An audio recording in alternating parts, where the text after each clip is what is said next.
St. Charles County leaders say they are ready to move into the next vaccination phase later this month, and educators will be at the top of the list.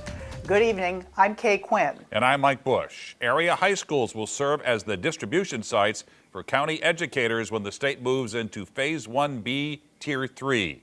And St. Charles West is one of those sites. Let's go to 5 on Your Side's Ryan Henson, who's there live. Ryan?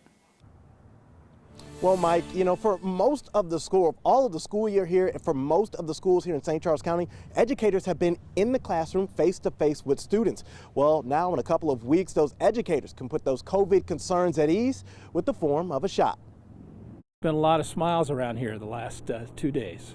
St. Charles educators excited to be eligible to get the COVID vaccine starting mid-March. If we can do what we can to make sure those kids in school have their teacher in front of them every single day for the rest of the year, that's what we're going to try to do. We're going to be going from rosters that come from the schools. So it's going to be the people who work at the schools here. 12,000 educators in the county from both public and private schools will be able to get the shot at 5 high schools designated for distribution. St. Charles West, Fort Zumwalt West, Holt, Francis Howell North are the distribution sites as long as supplies allows. And teachers can go to whichever site they choose. Fort Zumwalt Superintendent Dr. Bernard Dubray says this news a huge relief.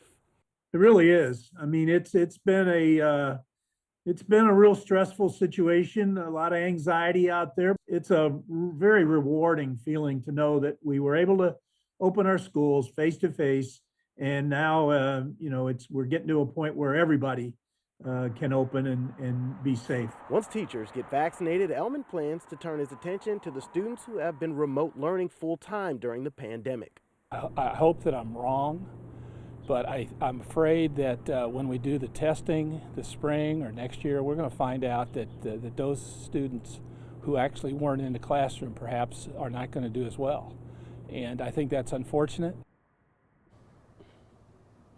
County Executive Ehlmann also has another concern. He's aware of a scenario where a younger educator could get a shot before someone more at risk. He says that the county is trying to vaccinate everyone as quickly as possible in order to avoid this scenario. I'm Ryan Henson, 5 on Your Side.